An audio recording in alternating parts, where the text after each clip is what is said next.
let's discuss about the research report writing. This is the topic which we have taken from our subject business research method, and it is, I think, last unit of our subject.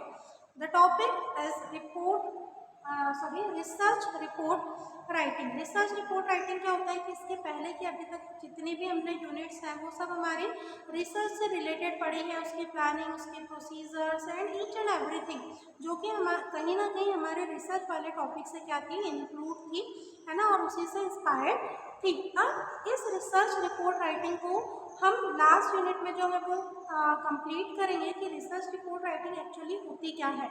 So the research report writing is a reliable source to recount detail about a conducted research. ठीक है, जिसके बारे में एक हम कह सकते हैं कि रिसर्च रिपोर्ट एक रिलायबल सोर्स होता है जिसके थ्रू हमें ये पता चलता है कि जो भी रिपोर्ट राइटिंग की हुई है या जिस भी रिसर्च को हमने कंप्लीट किया हुआ है उसका डिटेल इंफॉर्मेशन हमको उस रिपोर्ट में क्या होती है, मिल जाती है कि भाई जिस जिस तरीके से हमने रिसर्च करी थी सभी उस रिपोर्ट में क्या होगी, इंक्लूड होगी, जो कि टोटली रिलायबल डाटा होगा। It is most often considered to be a true testimony. ठीक है, इसके साथ साथ जितनी भी इंफॉर्मेशन हमें रिपोर्ट राइटिंग से मिल रही है वो टोटली मतलब ये हम कह सकते हैं कि वो पूर्णतः सत्य है, इस बात की वो गवाही देता है of all the work done to gather specifies of research.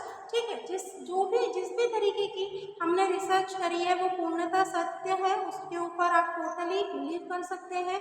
जो सोर्सेज हैं, जो डेटा है, इट इज टोटली रिलायबल। तो रिसर्च रिपोर्ट हमको इस चीज की क्या देता है, इंफॉर्मेशन प्रोवाइड करता है। अब इस रिसर्च रिपोर्ट में आप जिस भी तरह की इंफॉर्मेशन को ढूंढना चाहें, डेटा कलेक्शन की, उसके एनालिसिस की, मेथडोलॉजीज की, tools, techniques, each and everything is including under the report writing. जिस भी तरीके से रिसर्च किया हुआ है उससे रिलेटेड सारी इंफॉर्मेशन हमको इस रिसर्च रिपोर्ट में क्या होती है, आसानी से देखने को मिलती है। So here the various sections of the research report, जब भी रिसर्च रिपोर्ट लिखी जाती है तो उसमें कौन कौन से पॉइंट्स को, सेक्शंस को इन्वॉल्व किया जाता है while you are writing the research report. So you must have to focus on this all product and you have to keep in your mind that all the sections will be included under your report writing. First one is the research related summary. ठीक है, जिस भी तरीके से आपने research को conduct किया है from the beginning to the last, आपको सारी डिटेल इंफॉर्मेशन की को छोड़ते हुए point to point specific which is mandatory, which is compulsory, you must have to include in your writing. ठीक है, in your report writing as a summary.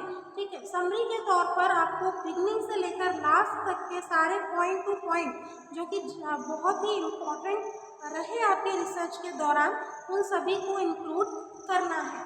Next one is the background and introduction.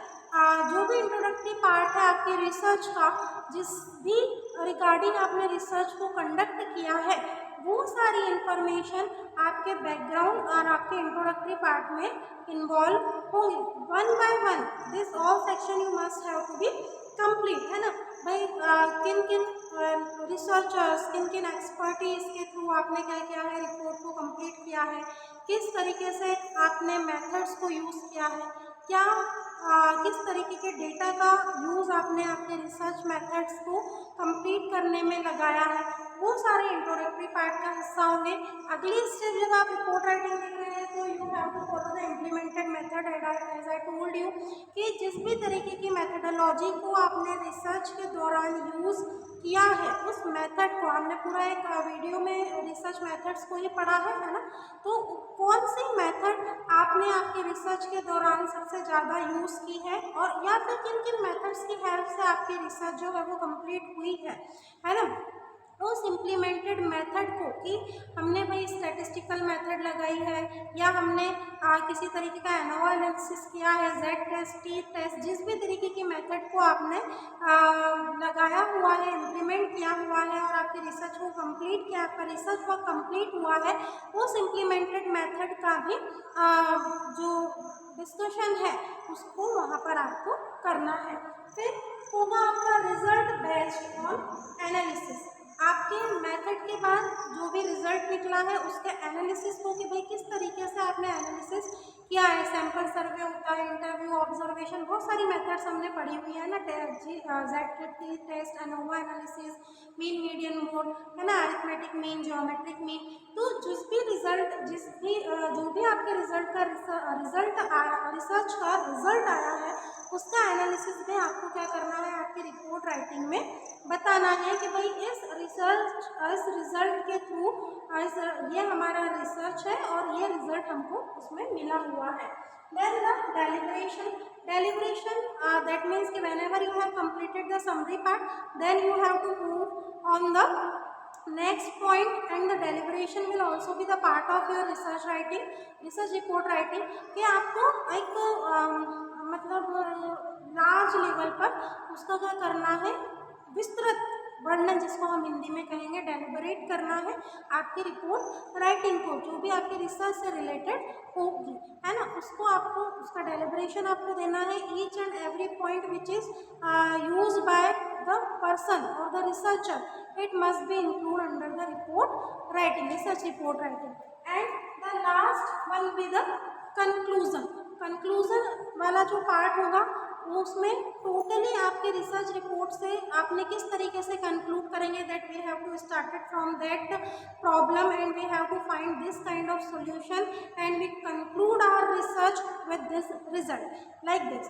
आपको क्या करना है, आपके research report को conclude करना है। इस तरीके से और भी मैंडेटरी चीज़ें होती हैं और कंपोनेंट्स होते हैं while you have writing the research report, but if you explain this kind of things in detail, है ना, in your exam, so you can get definitely the good marks, but you have to explain in this all things in the detailed manner, जिससे एक overview आपको इस video के through मिल गया है कि report writing, research report writing क्या होती है और उसका जो मेन पर्पस होता है, ऑब्जेक्टिव्स क्या होते हैं, ये हम हमारे नेक्स्ट वीडियो में डिस्कस करेंगे। अभी आपको जो डिस्कशन करना है या डिटेल नोट अगर आपको बनाने हैं तो आप इस वीडियो की हेल्प से बना सकते हैं।